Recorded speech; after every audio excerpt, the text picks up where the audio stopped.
ஒன்றை சிந்திக்கிற, தியானிக்கிற, அறிந்து கொள்ளுகிற தேவ மக்களாய் காணப்பட வேண்டும்.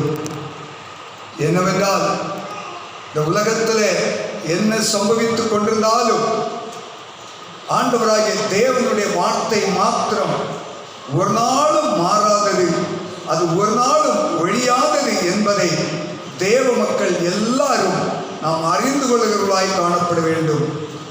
வானமும் பூமியும் ஒழிந்து போனாலும் என் வார்த்தைகளோ ஒரு நாளும் ஒழிந்து போவதில்லை என்று சொல்லி நம்முடைய ஆண்டவராகிய இயேசு கிறிஸ்து தெளிவாய் நமக்கு சொல்லி இருக்கிறார். ஆகவே தேவனுடைய வார்த்தை மாத்திரம் எப்பொழுதும் நிலைத்திருக்கக்கூடியது. ஆகவே இந்த நாளிலே தேவனுடைய வார்த்தையிலே நாம் கழிவுறுகிற தேவ மக்களாய் காணப்பட்டு தேவனுடைய வார்த்தைக்காக நாம் காத்திருக்கிற தேவ மக்களாய் காணப்பட வேண்டும். இந்த நாளிலும் கூட தேவனுடைய வார்த்தைக்காக காத்து கொண்டிருக்கிற தேவ மக்களுக்கு சில தேவனுடைய வார்த்தைகளை உங்கள் மத்தியிலே கொடுக்க விரும்புகிறேன்.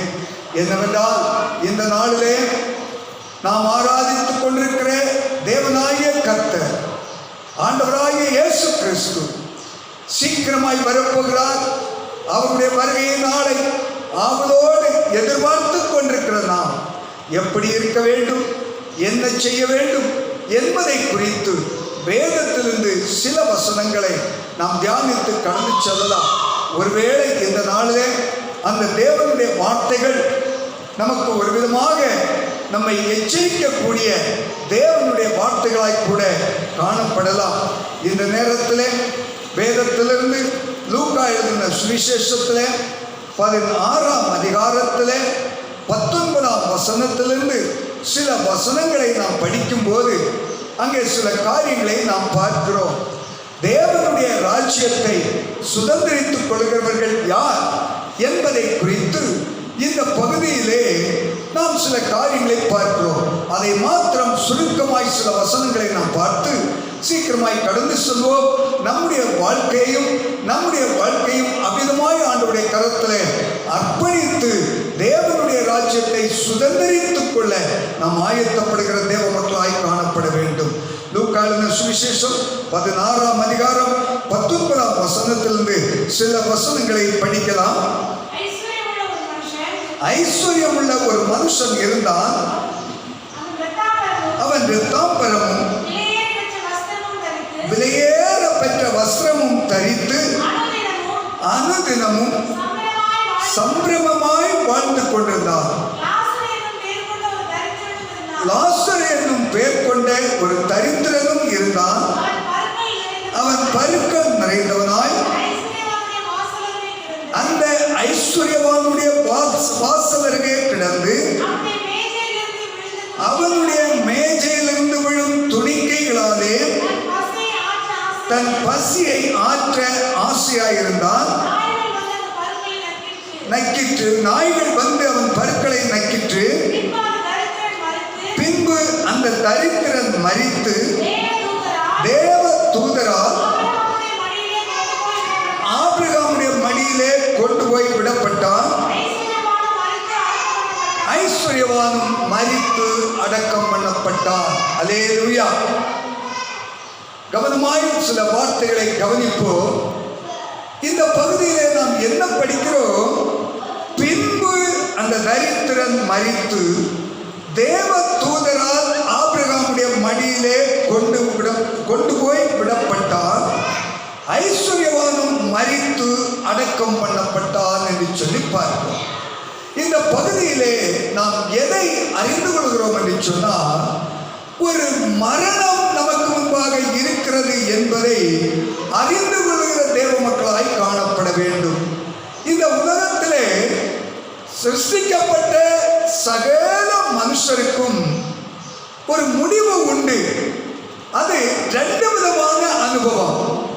ஒன்று, ஆண்டவராகிய இயேசு கிறிஸ்துவின் வருகையிலே அவரோடு கூட எடுத்துக் கொள்ளப்படுகிற ஒரு அனுபவம். இன்னொன்று, இந்த உலகத்திலே மரித்து பிறகு மரணத்துக்கு பின்பு சம்பவிக்கக்கூடிய காரியங்களை நாம் அனுபவிக்கிற ஒரு அனுபவம். அல்லேலூயா. இந்த 2 அனுபவங்களை நாம் வேதத்திலே பார்க்கிறோம். இந்த 2 அனுபவங்களையும் கட்டாயம் இந்த 2 அனுபவங்களிலே ஒன்றை சந்தித்துத்தான் ஆக வேண்டும். அல்லேலூயா.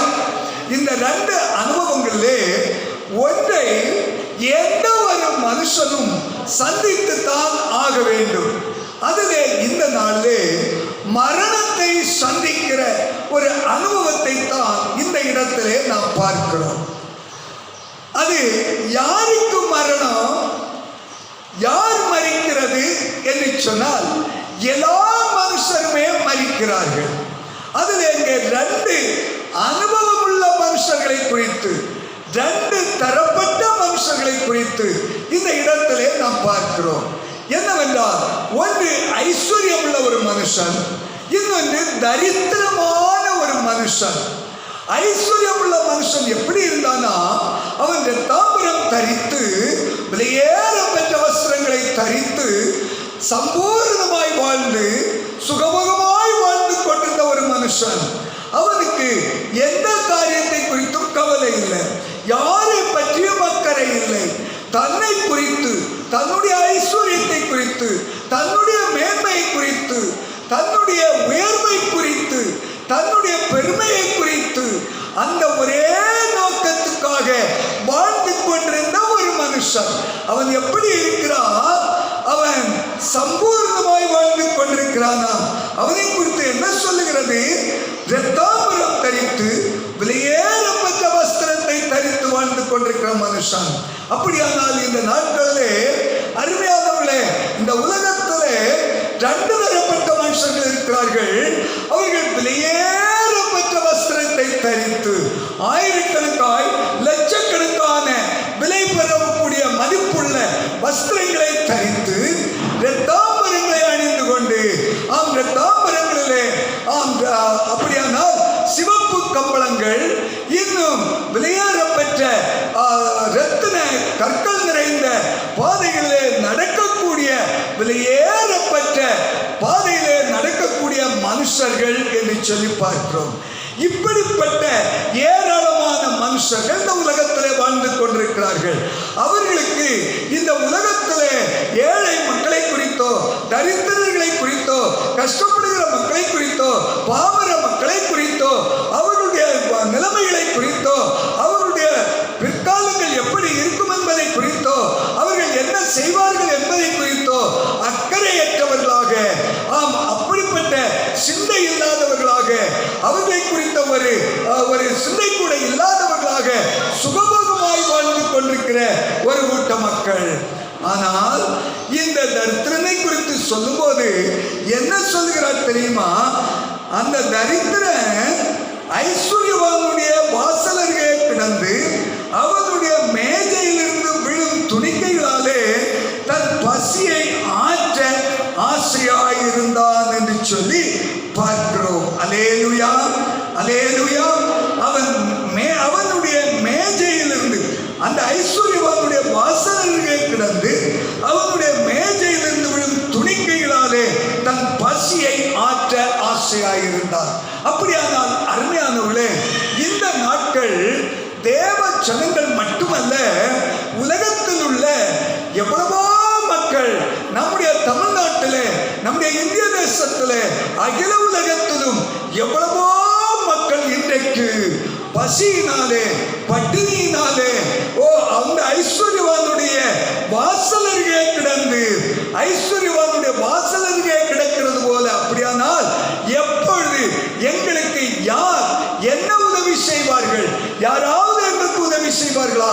யாராவது எங்களுக்கு நன்மை செய்வார்களா என்று ஆவலோடு தங்களுடைய பசியை ஆற்றும்படியாக, தங்களுடைய தேவைகளை எதிர்பார்த்து, தங்களுடைய தேவைகள் சந்திக்கும்படியாக ஆவலோடு எதிர்நோக்கி கொண்டிருக்கிற ஒரு கூட்ட மக்கள் உலகத்திலே வாழ்ந்து கொண்டிருக்கிறார்கள். அந்த மக்களை குறித்து இந்த ஐஸ்வர்யவான்களுக்கோ, இந்த இரத்தாம்பரங்களை உடுத்து, அந்த விலையேறப்பட்ட வஸ்திரங்களை உடுத்து, அப்படிப்பட்ட விலையேறப்பட்ட அனுபவங்களுக்குள்ளாய் வாழ்ந்து கொண்டிருக்கிற மக்களுக்கு இந்த வாசலருகே கிடந்து மேஜையிலிருந்து விழும் துணிக்கை பாருங்க. கடந்த நாட்களிலே நாம் பார்க்கும்போது அநேக மக்கள் இன்றைக்கு தன்னுடைய பசியை ஆற்றிக் கொள்ளும்படியாக யாராவது ஏதாவது கொடுப்பார்களா என்று எதிர்பார்த்து கொண்டிருக்கிறார்கள். சில மக்களுக்கு பாலும் பிரெட்டும் ரொட்டியும் யாராவது கொடுத்து கொண்டிருக்கும் போது அங்கே அவர்களுடைய அங்கலாய்ப்பும் அவர்கள் அதை வாங்குவதற்கு எவ்வளவு பிரயாசப்படுகிறார்கள் என்பதெல்லாம் பார்க்கும்போது அருமையான தேவனுடைய பிள்ளையே, இப்படி எவ்வளவோ மக்கள் வாழ்ந்து கொண்டிருக்கிறார்கள். யாராவது எங்களுக்கு அரிசியோ பருப்போ காய்கறிகளோ கொண்டு கொடுக்க மாட்டார்களா என்று எதிர்பார்த்து வாழ்ந்து கொண்டிருக்கிற ஏராளமான மக்கள் இருந்து கொண்டிருக்கிறார்கள். தேவ மக்களே, அந்த மக்களை குறித்து இன்றைக்கு அப்படிப்பட்ட ஐஸ்வர்யவான்களுக்கு எந்த கவலையும் இல்லாதபடி, அக்கறை இல்லாதபடி வாழ்ந்து கொண்டிருக்கிற அனுபவத்தை பார்க்கிறோம். அதைத்தான் இங்கே 2 அனுபவங்களை பார்க்கிறோம். இன்றைக்கு நினைத்துக் கொண்டிருக்கிறார்கள், நாங்கள் வாழ்வதே வாழ்க்கை, கொண்டதே கோலம் என்றெல்லாம் சொல்லி நினைத்து அவர்கள் செய்ய நினைத்ததெல்லாம் சாதித்து விடலாம் என்று சொல்லி நினைத்து செயல்பட்டுக் கொண்டிருக்கிற ஐஸ்வர்யவான்கள் இன்றைக்கு ஏராளமாய் ஒரு கூட்டம் ஒரு பக்கமாய் வாழ்ந்து கொண்டிருக்கிறார்கள். ஆனால் அதே நேரத்தில் எங்களுக்கு யார் உதவி செய்வார்? நாங்கள் எப்படி வாழ முடியும்? எங்களுடைய வருங்காலம் என்ன ஆகும்? எங்கள் பிள்ளைகளுடைய நிலைமைகள் என்ன ஆகும் என்றெல்லாம் வேதனையோடு சஞ்சலத்தோடு வாழ்ந்து கொண்டிருக்கக்கூடிய ஒரு கூட்ட மக்கள் இருக்கிறார்கள். அருமையானவர்களே, இந்த 2 கூட்ட மக்களும் ஒன்றை அறிந்து கொள்ள வேண்டும். ஒரு நாள் மரணம் உண்டு. இந்த 2 கூட்ட மக்களுக்கும் ஒரு நாள் மரணம் உண்டு என்பதை அறிந்து கொள்ளக்கூடியவர்களாய் காணப்பட வேண்டும். இன்றைக்கு மரணத்தை பற்றியோ வருங்காலத்தை பற்றியோ நான் மரிக்கப் போகிறேன், எனக்கும் ஒரு நாள் மரணம் உண்டு என்பதை அறியாதவர்களாகவே இந்த ஐஸ்வர்யவான் வாழ்ந்து வந்தான். அல்லேலூயா. இந்த தரித்திரன் ஒருவேளை மரித்து விடுவான். இந்த தரித்திரன் இப்படியே தரித்திரப்பட்டு அப்படியே அழிந்து விடுவான். அப்பொழுது அவனுடைய பெயரே இல்லாமல் அற்று போகும் என்று சொல்லி நினைத்து இந்த ஐஸ்வர்யவான் சம்பூரணமாய் சம்போகமாய் அவன் வாழ்ந்து கொண்டிருந்தான். அருமையானவர்களே, ஐஸ்வர்யவானுக்கும் தரித்திரனுக்கு மாத்திரமல்ல மரணம், ஐஸ்வர்யவானுக்கும் மரணம் உண்டு என்பதை இந்த வேதம் நமக்கு தெளிவாய் எச்சரித்துக் கொண்டிருக்கிறது. அப்படியானால் இந்த நாட்களிலே யாராயிருந்தாலும் அந்த மரணம் எப்படி இருக்கிறது என்பதை குறித்துதான் இங்கே சொல்லப்பட்ட சில வார்த்தைகளை உங்கள் மத்தியிலே வைக்க விரும்புகிறேன். இங்க அடுத்த வசனத்திலே பார்க்கும்போது அங்கே நம்ம படிக்கிறோம் 22ஆம் வசனம். பின்பு அந்த தரித்திரன் மரித்து தேவ தூதரால் ஆபிரகாமுடைய மடியிலே கொண்டு போய் விடப்பட்டான். ஐஸ்வர்யவானும் மரித்து அடக்கம் பண்ணப்பட்டான். அல்லேலூயா, அல்லேலூயா. அங்கே என்ன சொல்லப்பட்டிருக்கிறது? அந்த தரித்திரனும் மரிக்கிறான். அவன் மரித்து தேவனுடைய மடியிலே அங்கே கொண்டு போய் விடப்படுகிறான். அல்லேலூயா, அல்லேலூயா. இந்த பூமியிலே உபத்திரவத்தையும் சஞ்சலத்தையும் வேதனையும் கஷ்டத்தையும் தோல்வியையும் குறைவையும் சந்தித்து நாங்கள் என்ன செய்வோம் என்று சொல்லி வாழ்ந்து கொண்டிருக்கிற தேவ மக்களே, உங்களுடைய வாழ்க்கையில ஒரு நம்பிக்கை உண்டு. இன்று மரித்தாலும் நான் ஆண்டவராகிய இயேசுவின் மடியிலே இருப்பேன் என்ற அந்த ஒரு நம்பிக்கையோடு ஆவிக்குரிய ஜீவியம் செய்கிற தேவ மக்களாய் காணப்பட வேண்டும். ஆனால் அந்த ஐஸ்வர்யவானை குறித்து சொல்லும்போது, அந்த ஐஸ்வர்யவான் மரித்து அடக்கம் பண்ணப்பட்டான் என்று சொல்லி பார்க்கிறோம். அடக்கம் பண்ணப்பட்ட பிறகு அவன் எங்கே போயிருந்தான்? அடுத்த வசனத்தை படிங்க. அந்த ஐஸ்வர்யவான் மரித்து அடக்கம் பண்ணப்பட்ட போது அவன் எங்கே போய் கிடக்கிறான்? பாதாளத்திலே. பாதாளத்திலே அவன் வேதனைப்படுகிறான். அல்லேலூயா. அருமையானவர்களே, ஐஸ்வர்யவான்களே, இன்னும் தரித்திரர்களே, 2 தரப்பட்ட மக்களே, இந்த நாட்களில் நமக்கு ஒரு எச்சரிப்பு கடந்து வருகிறது என்பதை தேவ மக்கள் அறிந்து கொள்ள வேண்டும். இந்த ஐஸ்வர்யவான் மரித்து பாதாளத்திலே அவன் வேதனைப்படுகிறான். மரித்து அடக்கம் பண்ணப்பட்ட பிறகு பாதாளத்திலே வேதனைப்படுகிறான். இந்த உலகத்திலே தரித்திரன் கொஞ்ச காலம் வேதனைப்பட்டான். எப்படி வேதனைப்பட்டான்? பசி, பட்டினி, அவனுக்கு ஆகாரம் கொடுக்க யாரும் இல்லை, அவனை கவனிக்க யாரும் இல்லை, அவனுக்கு உதவி செய்ய யாரும் இல்லை. ஆகவே இவனை ஒடுக்கி விடலாம், இவனை அழித்து விடலாம், இவனை அப்படியே நசுக்கி விடலாம், இவன் அப்படியே அழிந்து போகட்டும் என்று சொல்லி நினைத்து கொண்டிருந்த ஐஸ்வர்யவான் இன்றைக்கு அந்த தரித்திரன் மரித்து தேவனுடைய மடியிலே இருக்கிறான். இந்த ஐஸ்வர்யவான் எனக்கு ஒரு குறைவும் இல்லை, நான் சம்பவமாய் இருக்கிறேன், என்னை யாரும் அசைக்க முடியாது என்றெல்லாம் வாழ்ந்து கொண்டிருந்த அந்த ஐஸ்வர்யவான் அவன் மரித்து, நான் சொல்லுகிறதுதான் சட்டம், நான் சொல்லுகிறதுதான், நான் சொல்லுகிறபடிதான் செய்ய வேண்டும், என்னை யாரும் அசைக்க முடியாது என்று சொல்லி நினைத்துக் கொண்டிருந்த அந்த ஐஸ்வர்யவான் மரித்து அடக்கம் பண்ணப்பட்டு எங்க போனா? பாதாளத்துல வேதனைப்படுகிறான். 2 தரப்பட்ட மக்களுக்கும் மரணம் உண்டு. 2 தரப்பட்ட மக்களுக்கும் மரணம் உண்டு.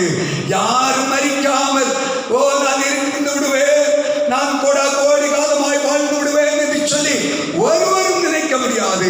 2 தரப்பட்ட மக்களுக்கும் மரணம் உண்டு என்பதை எல்லா மனுஷரும், இந்த பூமியிலே பிறந்த சகல மனுஷரும் மரணம் என்ற ஒன்றை சந்தித்தே ஆக வேண்டும் என்பதை மனதிலே வைத்துக் கொள்ளக்கூடியவர்களாய் காணப்பட வேண்டும்.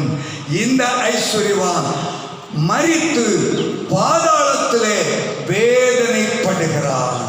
இந்த தரித்திரன் இந்த பூமியிலே கொஞ்ச நாள் வேதனைப்பட்டான், கஷ்டப்பட்டான். ஆனா நித்திய காலமாய் 1000 ஆண்டுகள் காலமாய் அவன் தேற்றப்படும்படியாக, அவன் சந்தோஷப்படும்படியாக தேவனுடைய மடியிலே காணப்படுகிறான். ஆனால் இந்த ஐஸ்வர்யவானோ அவன் மரித்து அடக்கம் பண்ணப்பட்டு இந்த பூமியிலே கொஞ்ச நாள், சில வருஷங்கள் சம்பவமாய் வாழ்ந்து கொண்டிருந்தான். யாரை பற்றி கவலை இல்லை, அக்கறை இல்லாம வாழ்ந்து கொண்டிருந்தான். அவன் மரித்தான், அடக்கம் பண்ணப்பட்டான், பாதாளத்திலே வேதனைப்படுகிறான். எத்தனை காலம் தெரியுமா? நித்திய